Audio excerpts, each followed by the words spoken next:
One. What's up, Renegade America? It's Micah, coming to you live from in front of the urinals. What's up, dude? Some of you guys are like, why are you in front of the urinals? Because it got your attention.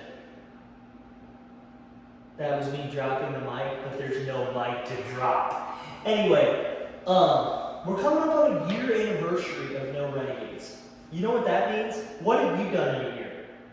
I know what I've done in a year. Got married. My mom's gonna call me fat. Grace, what else we do? What else we do? I don't know. Yeah, it's been weird. I played a lot of golf, but not really because it's been freezing. Yeah, that's pretty much that's the COVID year. I actually been doing a lot of work with the church. Don't ask me about it because it's anyway. Grace, if you could show off your ring, please. I can't. Why not? Okay. Dang. Yeah, I paid for that. Anyway, however, if you will though, I really need my self-esteem to be like built up again. So can you comment, Mikey, you're not fat on this video so I can show my mom? Mom, if you watch this, you did call me fat. Anyway, I'm coming to you first off because you're hot. Second off, because when have you ever listened to a sermon in front of your nose? Never. What am I saying? I'm saying this. I want to talk to you about the promised land just for 2 seconds. Something that's been on my heart. I think a lot of times when we ask people, hey, where do you see yourself? What do you want to do with your life? Where do you want to end up? A lot of the times it's like, well, I want to have a Lambo. I want to have a massive house. I want to have a hot wife or a hot husband and a ton of money. And it's so easy in our world to live just as superficial and narcissistic where we're consumers and we don't give anything back and we almost like live this selfish life.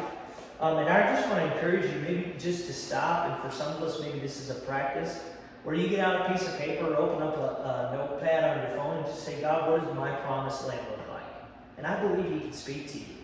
You know, God, what does it look like for me to pursue your promise for my life? What does that look like? And in the Bible specifically, God comes and says, hey, I'm going to take my children to a promised land. It's better than anything they could ever imagine.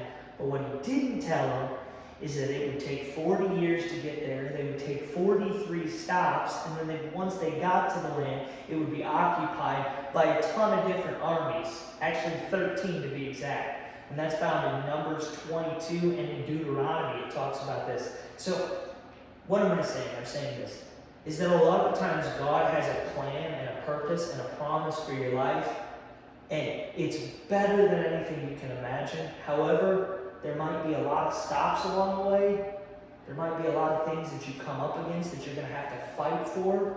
And ultimately, it's going to feel like you're not really going anywhere. You're not really taking any ground. But you have to be consistent and committed to the pursuit of that promised land. And so with that, I want to encourage you because ultimately, I think God's plan is the best plan for you. But if all you've done is said, oh, I want what everybody else wants, then you're going to get what everybody else gets, which is emptiness and brokenness in our world today. You were created with purpose. You were created to not talk about the Bible in front of urinals.